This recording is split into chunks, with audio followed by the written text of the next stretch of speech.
All right, so welcome back. So next up is the derivatives of your inverse trig functions. So like your regular trig functions, there are 6 different rules here. However, you'll find that there's a lot of overlap in rules where the only real difference between two derivative rules will be whether it's positive or negative. So what I mean by that is here we have sine inverse and cosine inverse. They're both the exact same thing. The numerator is a u prime, denominator is a 1 minus u squared inside a square root. The difference is cosine inverse has a negative u prime. Tangent inverse is u prime over 1 plus u squared. Again, u is our differentiable function of x. So if it is just x, then the top is just a 1. And you'll see, so if I take a look at, if you need to pause to write all these out, do so. But on the next slide here, the other three, cotangent is the same as tangent, but with that negative there. And then secant inverse and cosecant inverse, again, same idea. U prime up top, absolute value of u, and then the square of u squared minus 1 in the denominator, where cosecant is a negative. And again, kind of similar to the regular trig functions. If the trig function starts with the letter C, it's going to give you a negative result. Again, assuming u itself is not going to, u prime is not going to be negative as well. Now, in terms of these kind of questions, recognize them. If you're prepping for something like the AP Calculus test, whether it's AB or BC, the AB test, for the most part, doesn't really work with the secant or cosecant inverse problems. It's very rare, if ever, you would ever see it there.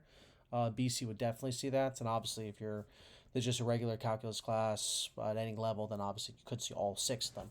But for AB, for the most part, as long as you're okay with sine, cosine, tangent, and cotangent inverse questions, you should be good. All right, but I'll do one of each. Not one of each 6, but I'll do one of each type. So a sine, cosine, sine over cosine, tangent or cotangent, secant or cosecant. Just recognize the other one is the same thing, but just a negative answer. So we want to take this derivative here. So again, for each and every one of them, the numerator is going to be your u prime. And the key is what differentiates them is what's different in the denominator, how the denominator is written. So our u prime here would be 24x to the 5th. And our trig function did not start with the letter C, so there is no negative. Now, for the sine inverse and for the cosine inverse, and then secant and cosecant, there's a square root in the denominator. Tangent and cotangent do not have a square root. So that's kind of like a different type of function, the way it's kind of said. Sine, cosine, secant, cosecant, like they kind of match with the naming kind of there with the co part. But tangent and cotangent are a little different. They don't have the square roots. Now, sine and cosine inverse versus the secant cosecant inverse, it's 1 minus u squared here. So it's 1 minus, we square the 4x to the 6, getting us 16x to the 12th. And there's nothing else we can do with that. That's as far as that problem goes right there. If this was part of a greater context question with a product rule, not necessarily a quotient rule I would see very often there, but there's like a product rule going on here, then this would obviously multiply with something else. I'm not going to deal with those kind of scenarios. I'm just going to deal with just your basic inverse trig functions. For the most part, that's all you're really going to see for most of these questions. And again, if it needs to be part of a greater context, you do this and then do the other rules. But that's your sine inverse. So cotangent inverse. So again, it's going to start off with the u prime up top. But this time it's going to be a negative u prime because this trig function starts with the letter C. The derivative of 2x to the 9th would be an 18x to the 8th. And now for cotangent and then tangent, there is no square root. It's 1 plus u squared on the bottom. So it's 1 plus, and now it's u squared, which would be a 4x to the 18th. And that's as far as I can go. Each one of these questions for the sine, cosine, tangent, cotangent can't really go any further there because either it's part of an expression that's adding with 1, so therefore it can never cancel the numerator, or it's inside a square root, well, the numerator is not, and therefore it can't cancel there either. And again, there's that one part that's subtracted with it in that case. Now, that's not necessarily the case for the cosecant and secant problems. It just entirely depends on the angle itself. I'll show you what I mean with this, and I'll kind of write out another example to kind of just show you that difference. So we set up our derivative. Again, it's a fraction. It would be the derivative of the angle right there, so that'd be our 24x cubed.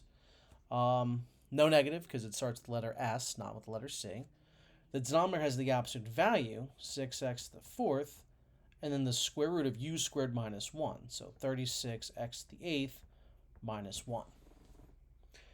Now, this is the kind of problem where theoretically it could reduce the top and the bottom because there's that absolute value term in front of the radical.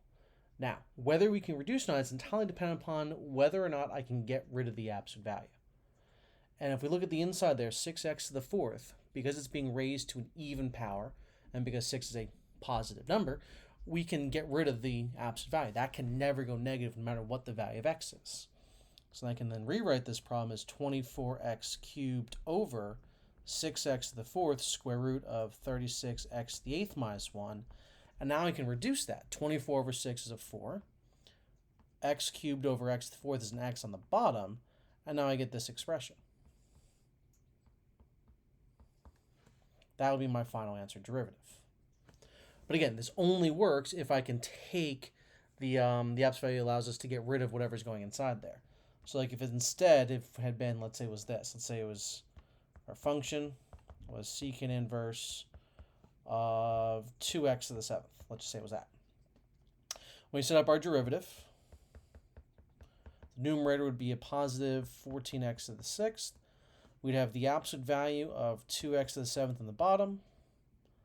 And then the square of that squared, which would be 4x to the 14th minus 1. And then for this particular problem, because x is being raised to an odd power, I can't get rid of the absolute value.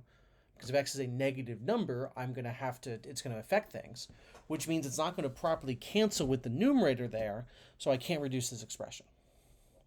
All right, so that's the best way really to describe it. If you can get rid of the absolute value, because you can guarantee the expression inside is always positive.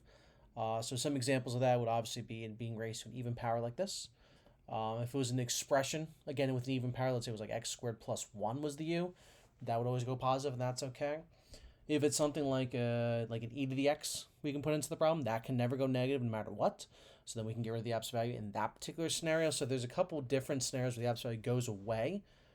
If you're not sure, you just kind of leave it there.